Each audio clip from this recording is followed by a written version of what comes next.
Hello, my name is Sarah DeWong. I am a project manager and consultant at Concentrus.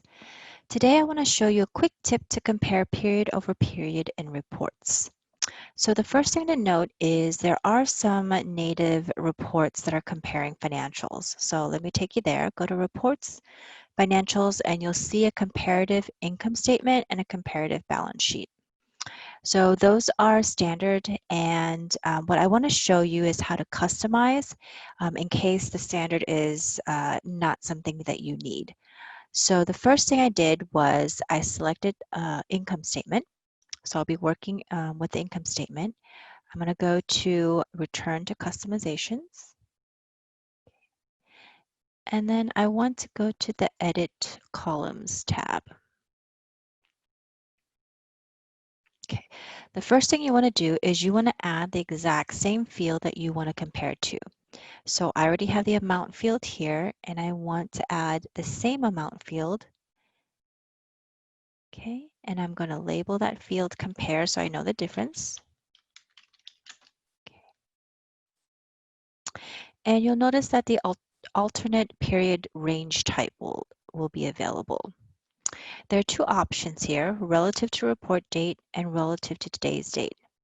So relative to report date gives you more flexibility. As you change the report date at the footer, it will change the corresponding comparative period.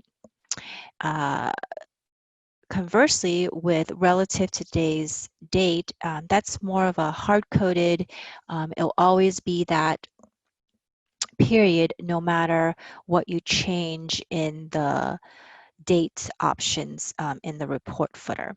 Okay, so today I'm going to work with relative to report date. That's the most common one.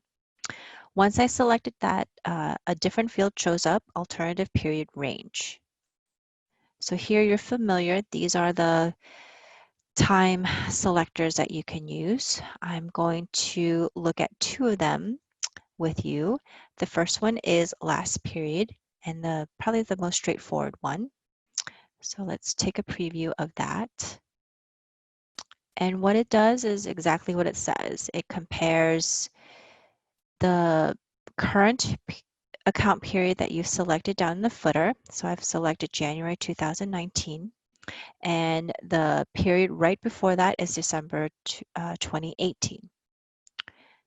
Okay. So I'm going to go back and we're going to select a different comparison.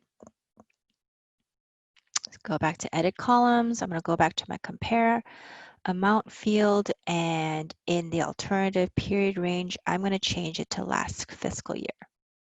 Okay, a third box or field shows up, the range segment. Three options here. So none would mean it will consolidate or sum up the entire year into one column. Accounting period will break it up into individual monthly columns in this case, and accounting quarter will be by quarter. So let me show you the difference. I'm going to select none, and I'm going to hit preview.